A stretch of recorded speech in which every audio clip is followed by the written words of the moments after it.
Ngomong-ngomong, teman-teman masih pada percaya gak sama orang yang masih bilang kayak gini? Indonesia itu katanya baik-baik saja, malah makin membaik. Ekonominya, pertahanannya, keamanannya katanya makin membaik di era sekarang. Padahal sementara itu gitu ya teman-teman. Hutang kita aja ini, misalkan pada tahun 2025 menurut data statistik itu udah mencapai 9.000 triliun ya teman-teman, lebih.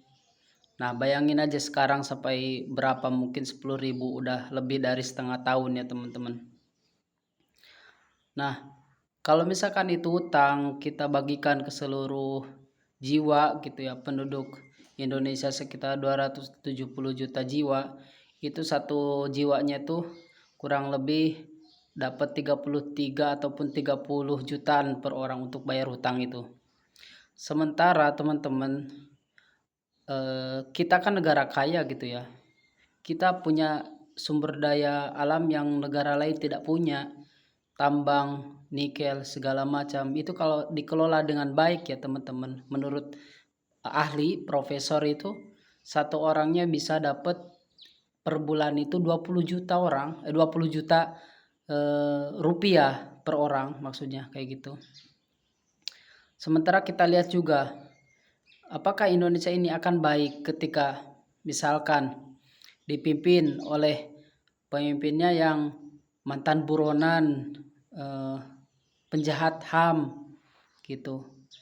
Peduli gak sama nyawa manusia, sama rakyat?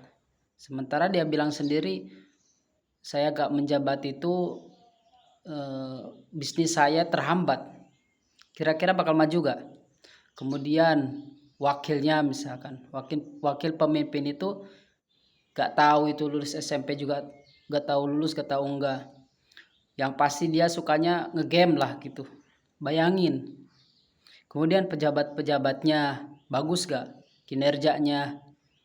Ngurusin ngasih makan MBG aja bisa nggak gitu.